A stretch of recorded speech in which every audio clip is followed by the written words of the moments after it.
I've had many questions about Black History Month in Scotland, such as do we celebrate it, when do we celebrate it, what do we do? So I just thought I would show you guys one of the many events that I attended. This was the celebration of Black excellence hosted at Edinburgh City Chambers. This event essentially honoured Black excellence through reflecting on the resilience of the past. One thing I loved about this part is I got to learn about the iconic figures who came before me and who carved the path for not only me but the many young and older Black people living across the UK. It really makes you realise that there are so many possibilities and freedoms as a Black person living in the UK today that just weren't possible for those who came before us. And of course this event left me feeling incredibly grateful for that. This is us just queuing for food. There was also teas and coffees, by the way. I think that made everything feel even more cozy.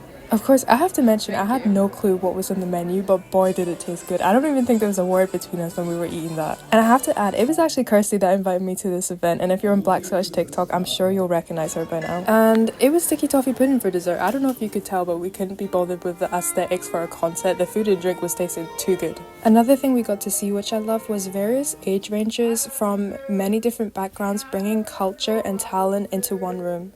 There was even interactive moments where the crowd could participate. Here's some of us dancing, some of us were clapping. Another part that I loved was seeing familiar faces such as Benjamin Zephaniah and Sir Geoffrey Palmer, who is also Jamaican heritage. There was also a spoken word section which celebrated the achievements of many Black Brits and even some Black Scots as well. There was also this song about how much God loves Africa, and some of the crowd joined in, which honestly I wasn't expecting, but I thought that made it even more beautiful. And as the evening went on, it felt like there was a vibe of reflection. Not only was this a great celebration of how far we've come, but we also got to celebrate who we are and look forward to what the future holds for us. We ended the event with some affirmations, which was inspired by the civil rights movement, which I thought was really cool. And here's me in Glasgow's first Black politician. And there was also a raffle at the end, so some people got to win some prizes, which was really nice. But overall, I had so much fun, and if you've made it this far, thank you so much for watching. Bye!